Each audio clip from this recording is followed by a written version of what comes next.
Ya está con nosotros el doctor Miguel Ángel Cuenya desde la UPA. ¿Cómo está, doctor? Muy buenos Muy días. buenos días, ¿cómo estamos, Ricardo? Todo Digamos, bien por acá. Allá en la UPA, ¿qué tal? ¿Cómo va todo? un poco fresco, pero Sí, bien, sí, sí, con sí. muchas ganas de seguir adelante. Pero para Por eso ejemplo, tenemos un el cafecito, ¿no? martes, no, perdón, el lunes la universidad entró en un asueto y nosotros trabajamos normalmente con clases completas, sin Oh. ningún tipo de problemas, y fue muy gratificante la experiencia, sobre todo porque ellos reconocen que a pesar de que el resto de la universidad paraba, nosotros continuábamos con las actividades. Qué maravilla. Pues sí, sí, sí. La verdad es que gran proyecto Sí, de sí, la sí, UPA. sí. En eso Y, estamos. y pues le mandamos un gran abrazo a toda la comunidad de la Gracias. UPA.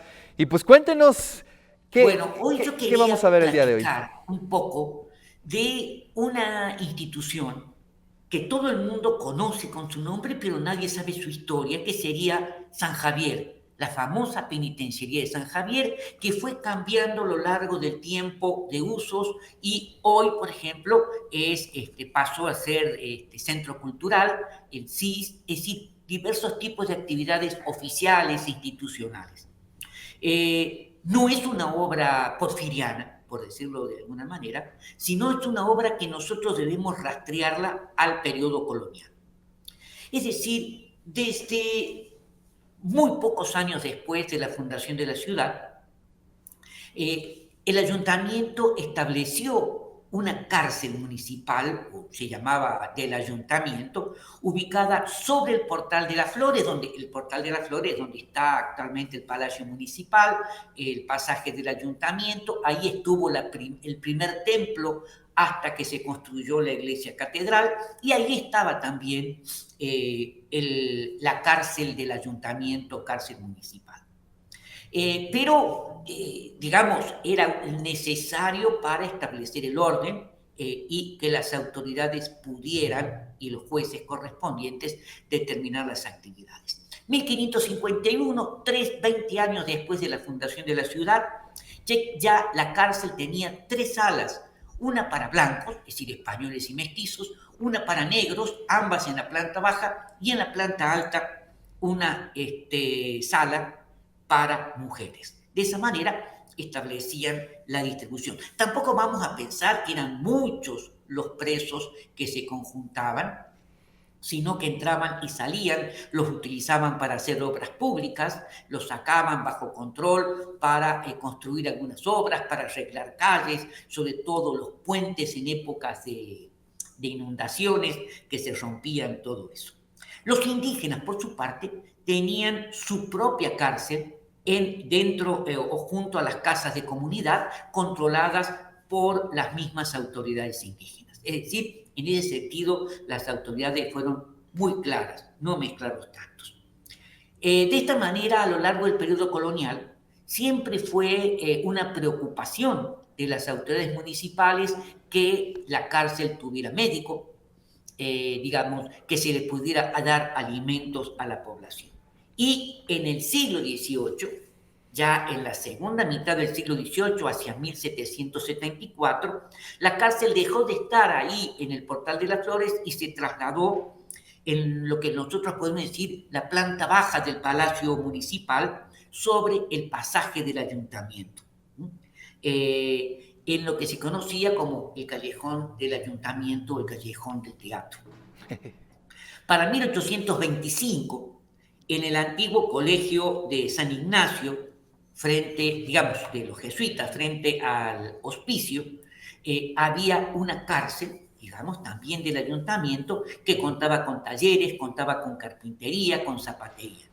Y es interesante porque la ciudad había crecido, la ciudad se había consolidado y hasta mediados del siglo XIX se empezó a reglamentar el control de los presidios. En 1867, este es un elemento importante, la cárcel pública municipal, la que estaba en los bajos del Palacio Municipal, para que nos ubiquemos perfectamente bien, se fue vendida a don Ignacio Guerrero para que allí construyera un teatro. que es el que después se va a conocer durante muchos años como el Teatro Guerrero. Y en donde los presos que estaban ahí fueron trasladados a San Juan de Dios. Es decir, este es el origen también del Teatro Guerrero, que formaba parte de la estructura del edificio del Palacio Municipal. Ahora bien, la historia de la penitenciaría de San Javier data de 1743 y que está relacionada con la construcción del Colegio de San Javier. El Colegio de San Javier se construye entre 1751 y 1754 sobre la avenida Reforma y la 13, y la 13 Sur, y ahí mismo, en esa mera esquina, se construye el Templo de San Javier. Hoy, donde está un museo del Ejército de la Secretaría de la Defensa, ahí estaba específicamente el Colegio de San Javier, y parte de esta construcción era lo que va a ser posteriormente la penitenciaría. En 1767, con la expulsión de los jesuitas, el templo quedó sin culto, fue abandonado, el inmueble, que era un inmueble muy grande, quedó desocupado, era un colegio muy importante que daba clase básicamente a indígenas, a hijos de caciques indígenas, que servía y que tenía una actividad muy importante y que se complementaba con las actividades que en el centro de la ciudad, en el Colegio de San Jerónimo, en el Carolino, en el Colegio del Espíritu Santo, completaban otro tipo de actividad para otro tipo de estudiantes, los jesuitas. Durante la Guerra de Independencia, estoy hablando 1812, 1813, 14, el edificio sirvió básicamente de cuartel y también de hospital militar. En 1834, el edificio está totalmente abandonado, pasó a manos o al poder del nuevo Estado de Puebla, y en 1840, ya en 1840, inicia la construcción de la penitenciaría. Esto es importante porque la penitenciaría se va construyendo lentamente y con el sitio de 1863 y de 1867, y digo el sitio del 63 de los franceses, digamos que van a terminar tomando la ciudad de Puebla, y en 1867, cuando el Ejército de Oriente, al mando del general Porfirio Díaz, sitia la ciudad de Puebla, luchando contra las tropas de Maximiliano, que van a ser dos batallas o dos periodos muy importantes y que van a bombardear sistemáticamente, digamos, la penitenciaría de San Javier, van a bombardear toda la parte poniente de la ciudad, inclusive San Agustín va a ser fuertemente afectada con estos bombardeos. Hay reproducciones de cómo quedó la penitenciaría de San Javier, no estaba terminada y quedó, parecía un queso gruyere, totalmente agujereado por los cañones de la época. Es decir, fue muy afectado con estos bombardeos. Por lo tanto, vuelve a quedar abandonada durante varios años hasta la década de 1870-76, cuando se comienza su reconstrucción. Esta reconstrucción estuvo a cargo de los arquitectos Eduardo Tamariz y Juan Calva y Zamudio. 50 años demoró la construcción o restauración de la penitenciaría de San Javier y fue inaugurada por el general Porfirio Díaz Mori el 2 de abril de 1891.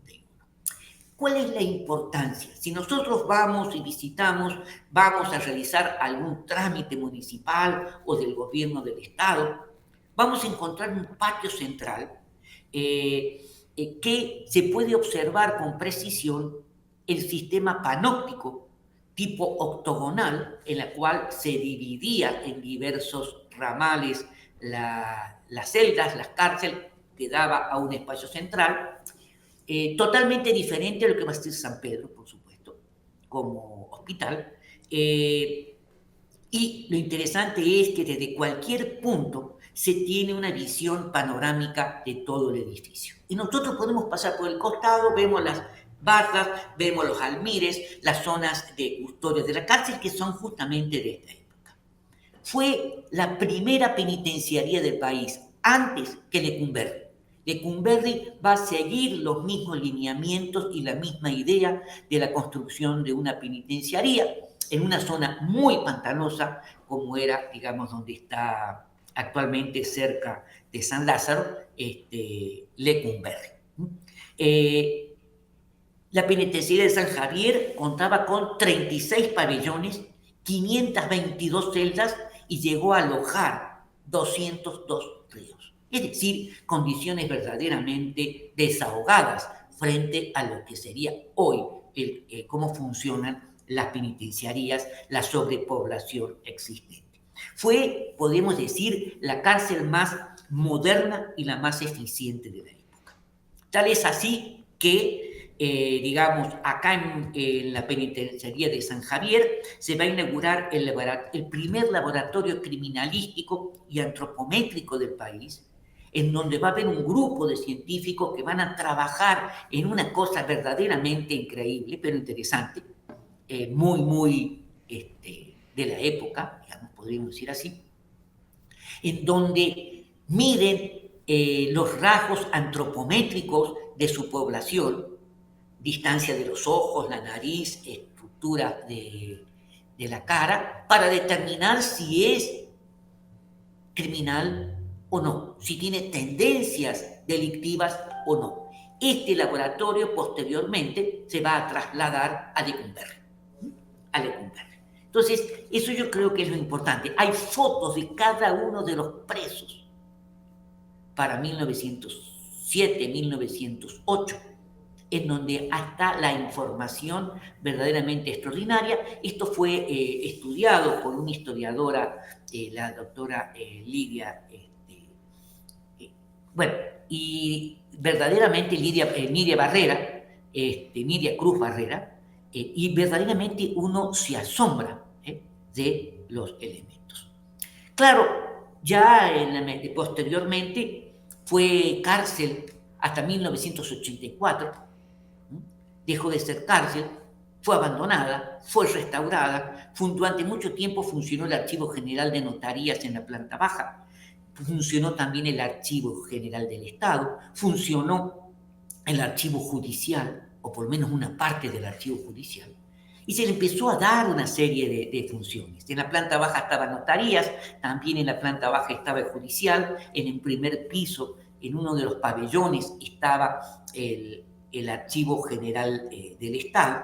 También funcionó allí durante mucho tiempo la primera oficina de Relaciones Exteriores, bueno, la segunda oficina, la primera estuvo en San Pedro, después se trasladó para allá, posteriormente se construyó el CIS, el Centro Integral de Servicios, y hoy un centro cultural, pero que también sigue fungiendo con una serie de actividades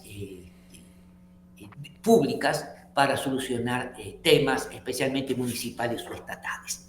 Esa es un poco la historia de San Javier, punto de referencia dentro de la estructura urbana de nuestra ciudad.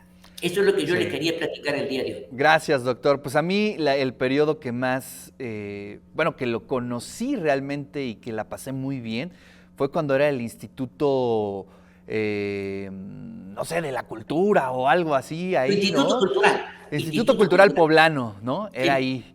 Y la verdad es que se hacían unos conciertos increíbles, había exposiciones padrísimas.